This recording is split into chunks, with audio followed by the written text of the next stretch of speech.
Allah tidak akan pernah merubah nasib satu kaum ya, melainkan kaum itu sendiri yang merubahnya. Artinya apa? Manusia diminta untuk tetap menjaga keesaannya. Ini yang Allah sebenarnya tidak merubah ya. Akan tapi karena hati ini berselingkuh dengan selain Allah, maka kaum ataupun orang itu yang merubahnya sendiri sehingga dia lalai terhadap Tuhannya, dan disitu dia akan menganggap bahwa tubuh mereka adalah pikiran, dan akhirnya selamat datang penderitaan.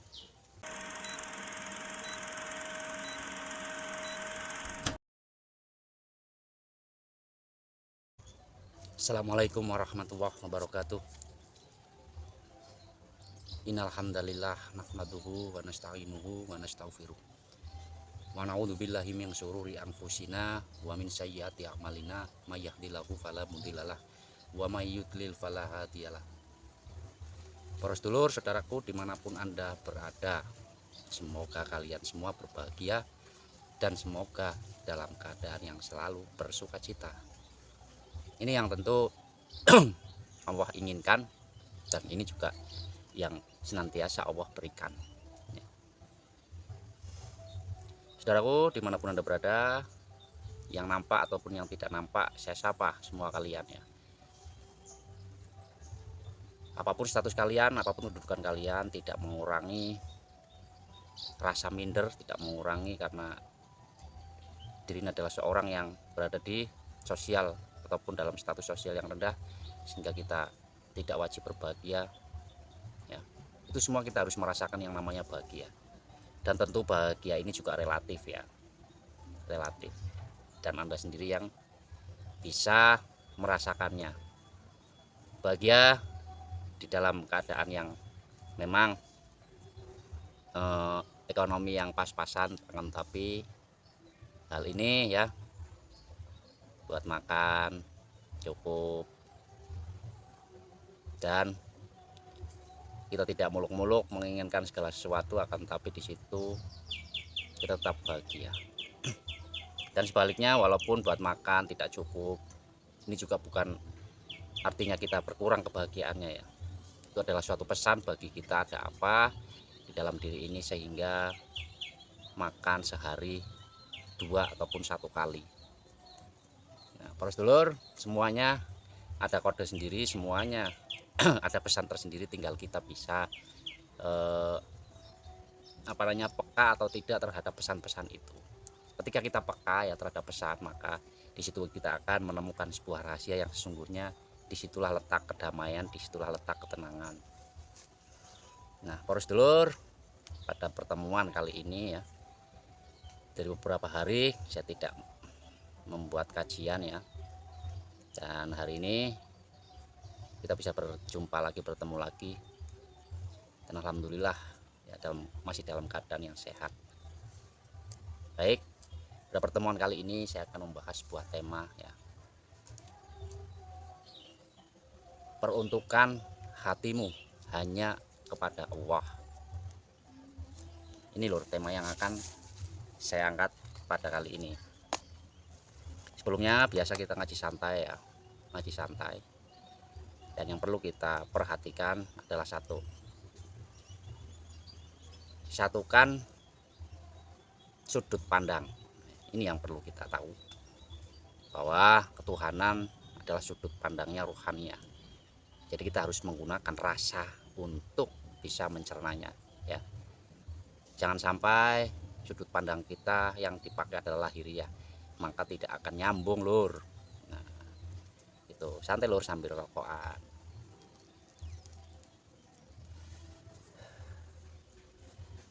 Peruntukan hatimu hanya kepada Allah. Artinya apa? Hati ini itu harus senantiasa sambung dalam keadaan, dalam situasi apapun, selalu connect ya, dalam frekuensi yang sama. Kenapa kita harus selalu nyambung kepada Allah ya, dan di dalam frekuensi yang sama? Ya karena ini adalah sebuah takdir yang seharusnya ya kita tetap jaga ya. Yang karena Allah tidak akan pernah merubah nasib satu kaum ya, melainkan kaum itu sendiri yang merubahnya. Artinya apa? Manusia diminta untuk tetap menjaga keesaannya. Ini yang Allah sebelumnya tidak merubah ya.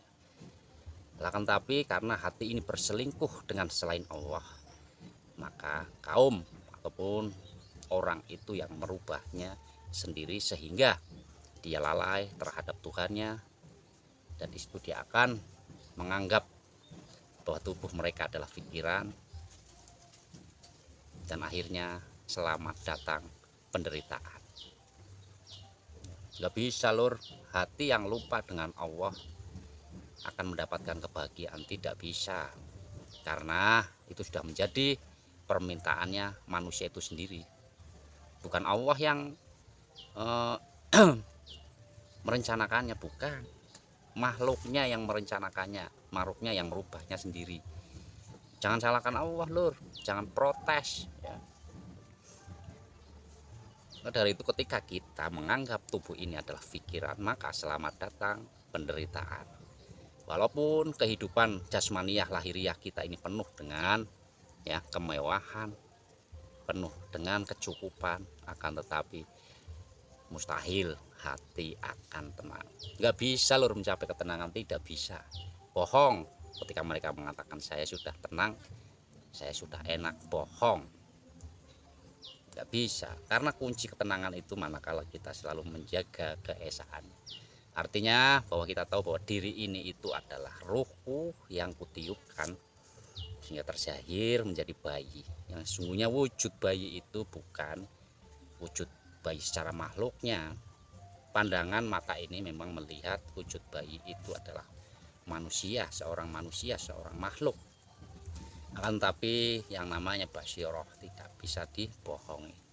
Bahwasanya itu semua adalah zatnya yang tunggal sehingga menjadi kehidupan yang benar-benar memang kehidupannya Allah itu sendiri.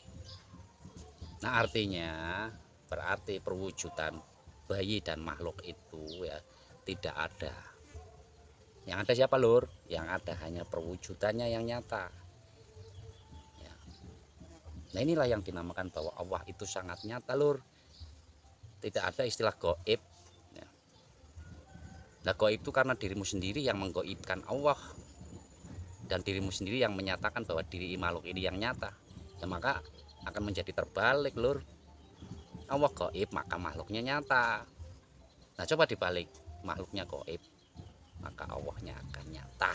Ini lur kunci ya, pengetahuan harus dicatat lur, benar-benar harus dicatat.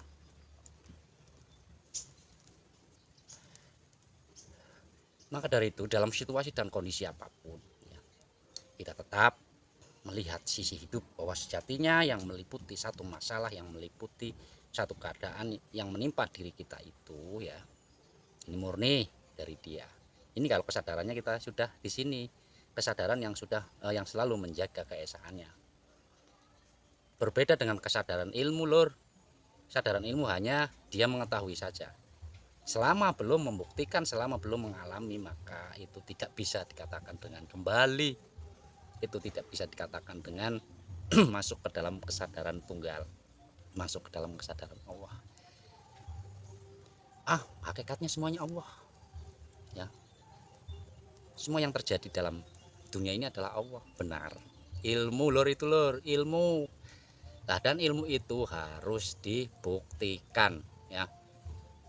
Harus dibuktikan sehingga dirimu memang benar-benar masuk ke dalam cerita semesta ini, masuk ke dalam ceritanya Al-Quran. Ini sudah paten loh, dan harus benar-benar kita rasakan. Maka dari itu tetapkan hati ini ya untuk menjaga selalu tali agar tidak terputus. Ketika kita menjaga tali ini ya, artinya kita selalu di dalam keesaannya, sadar ilahiyah, sadar Allah ya. Sehingga di situ nafsu-nafsu kemalukan akan otomatis terkendali loh, terkendali, dan dia akan senantiasa sendika dawuh nurut dengan apa yang kita katakan. Nah begitu lur, jadi terus ya, peruntukan hati ini hanya kepada Allah ya. Nah demikian lur ya, nggak usah panjang-panjang, dan perlu diingat ya, jangan di skip, tonton videonya sampai habis biar nggak gagal paham, nggak salah paham lur ya. Baik demikian, mohon maaf. Wassalamualaikum warahmatullahi wabarakatuh.